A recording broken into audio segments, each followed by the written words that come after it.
Praise the Lord. Greetings to you all in the name of our Lord and Savior Jesus Christ.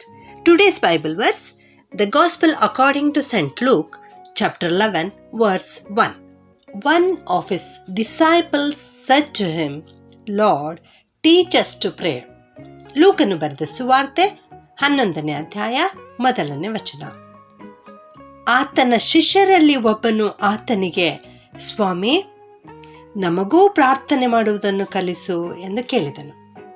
ಇಲ್ಲಿ ಯೇಸು ಸ್ವಾಮಿಯ ಹತ್ತಿರ ಆತನ ಶಿಷ್ಯರಲ್ಲಿ ಒಬ್ಬನು ಬಂದು ಯೇಸು ಸ್ವಾಮಿಗೆ ಕೇಳ್ತಾ ಇದ್ದಾನೆ, ಸ್ವಾಮಿ, ಯೋಹಾನನು ತನ್ನ ಶಿಷ್ಯರಿಗೆ ಪ್ರಾರ್ಥನೆ ಮಾಡುವುದನ್ನು ಕಲಿಸಿದ ಹಾಗೆ ನಮಗೂ ಕೂಡ ಪ್ರಾರ್ಥನೆ ಮಾಡುವುದನ್ನು ಕಲಿಸು ಎಂಬುದಾಗಿ ಅಲ್ಲಿ ಸ್ವಾಮಿಯವರಿಗೆ ತನ್ನ ಶಿಷ್ಯನು ಕೇಳ್ತಾ ಇದ್ದಾನೆ. ಹೌದು, ನಮ್ಮ ಯೇಸು ಸ್ವಾಮಿಯ ಗುಣಾತಿಶಯಗಳು ಬಹಳ ವಿಶೇಷವಾದವುಗಳು. ಅವುಗಳಲ್ಲಿ ಒಂದು, ಆತನು ಪ್ರಾರ್ಥನೆ ಮಾಡುವಂಥವನಾಗಿದ್ದನು. ಆತನ ಜೀವಿತವೇ ಪ್ರಾರ್ಥನೆಯ ಜೀವಿತವಾಗಿತ್ತು.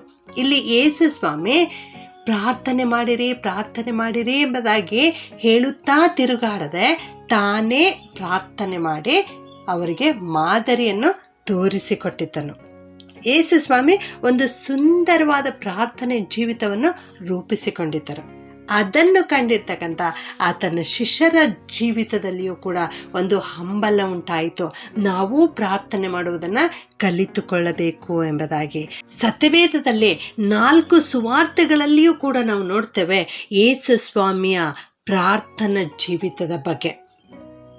ಯೇಸು ಸ್ವಾಮಿ ಮುಂಜಾನೆಯಲ್ಲಿ ಪ್ರಾರ್ಥಿಸಿದರು, ಬೆಳಗಿನ ಜಾವದಲ್ಲಿ ಪ್ರಾರ್ಥಿಸಿದರು, ಇನ್ನು ಮೊಬ್ಬಿರುವಾಗಲೇ ಪ್ರಾರ್ಥಿಸಿದರು ಎಂಬುದಾಗಿ ನೋಡುತ್ತೇವೆ.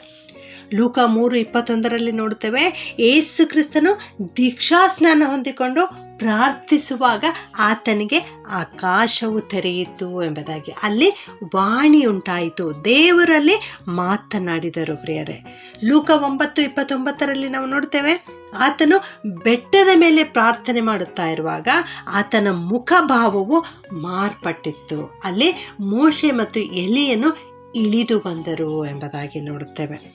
ಲೂಕ 22:43 ನಾವು ನೋಡ್ತೇವೆ, ಯೇಸು ಸ್ವಾಮಿ ಗೆತ್ಸೇಮನೆ ತೋಟದಲ್ಲಿ ಪ್ರಾರ್ಥಿಸುವಾಗ ದೇವದೂತನು ಇಳಿದು ಬಂದು ಯೇಸು ಸ್ವಾಮಿಯನ್ನು ಬಲಪಡಿಸಿದರು ಎಂಬುದಾಗಿ ನಾವು ನೋಡುತ್ತೇವೆ. ಹೌದು, ನಮ್ಮ ಸ್ವಾಮಿ ಪ್ರಾರ್ಥನೆ ಮಾಡುವಾಗೆಲ್ಲ ಪರಲೋಕ ತೆರೆಯಲ್ಪಡ್ತಾ ಇತ್ತು. ತಂದೆ ದೇವರ ಸಂಪರ್ಕ ಅಲ್ಲಿ ಏರ್ಪಡ್ತಾ ಇತ್ತು. ಅಲ್ಲಿ ಆತನ ಮುಖಭಾವ ಮಾರ್ಪಾಟಾಗಿತ್ತು. ದೇವದೂತರು ಇಳಿದು ಬಂದು ಯೇಸು ಸ್ವಾಮಿಯನ್ನು ಬಲಪಡಿಸಿದರು. ಹೌದು, ನಮ್ಮ ಯೇಸು ಸ್ವಾಮಿ ಯಾವಾಗೆಲ್ಲ ಪ್ರಾರ್ಥನೆ ಮಾಡಿದರೋ ಅವಾಗೆಲ್ಲ ತಂದೆಯಾದ ದೇವರಿಗೆ ಭೇಟಿ ಮಾಡ್ತಾ ಇದ್ದರು. ತಂದೆಯಾದ ದೇವರ ಬಲ ಇಳಿದು ಬರ್ತಾ ಇತ್ತು. ತಂದೆಯಾದ ದೇವರ ಕೃಪೆ ಹೊಂದಿಕೊಳ್ತಾ ಇದ್ದನು. ಇದನ್ನು ನೋಡಿರ್ತಕ್ಕಂಥ ಶಿಷ್ಯರೇ ಇವತ್ತು ಇಲ್ಲಿ ಕೇಳ್ತಾ ಇದ್ದಾರೆ, ಸ್ವಾಮಿ, ನಮಗೂ ಪ್ರಾರ್ಥನೆ ಮಾಡುವುದನ್ನು ಕಲಿಸು ಎಂಬುದಾಗಿ. ಯೇಸು ಸ್ವಾಮಿ ಅದ್ಭುತ ಕಾರ್ಯಗಳನ್ನು ಮಾಡಿದರು, ಸೂಚಕ ಕಾರ್ಯಗಳನ್ನು ಮಾಡಿದರು. ನೀರನ್ನು ದ್ರಾಕ್ಷಾರಸವನ್ನಾಗಿ ಮಾರ್ಪಡಿಸಿದರು. ಸತ್ತಂತವನಿಗೆ ಪುನರುಜ್ಜೀವನ ಕೊಟ್ಟರು. ನೀರಿನ ಮೇಲೆ ನಡೆದರು.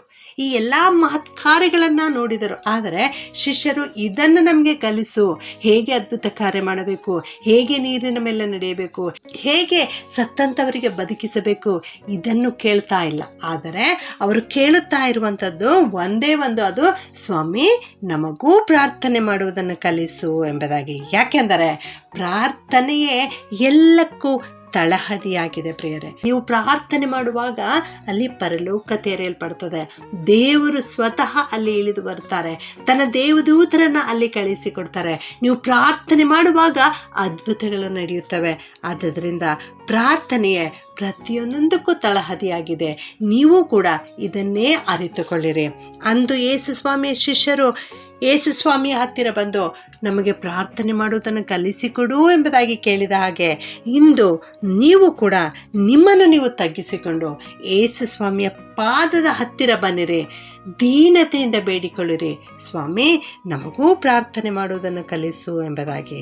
ಆಗ ದೇವರು ಖಂಡಿತವಾಗಿಯೂ ನಿಮ್ಮ ಬಳಿ ಬಂದು ನಿಮ್ಮನ್ನು ಆಶೀರ್ವದಿಸುತ್ತಾರೆ, ನಿಮ್ಮನ್ನು ಪ್ರಾರ್ಥನಾ ವೀರರನ್ನಾಗಿ ಮಾಡುತ್ತಾರೆ. ಪ್ರಾರ್ಥನೆ ಮಾಡಿಕೊಳ್ಳೋಣ. ಪರಿಶುದ್ಧನಾದ ನಮ್ಮ ಪರಲೋಕದ ತಂದೆಯಾದ ದೇವರೇ, ನಿಮಗೆ ಕೋಟ್ಯಾನುಕೋಟಿ ಸ್ತೋತ್ರವನ್ನು ಸಲ್ಲಿಸುತ್ತೇವೆ ಸ್ವಾಮಿ.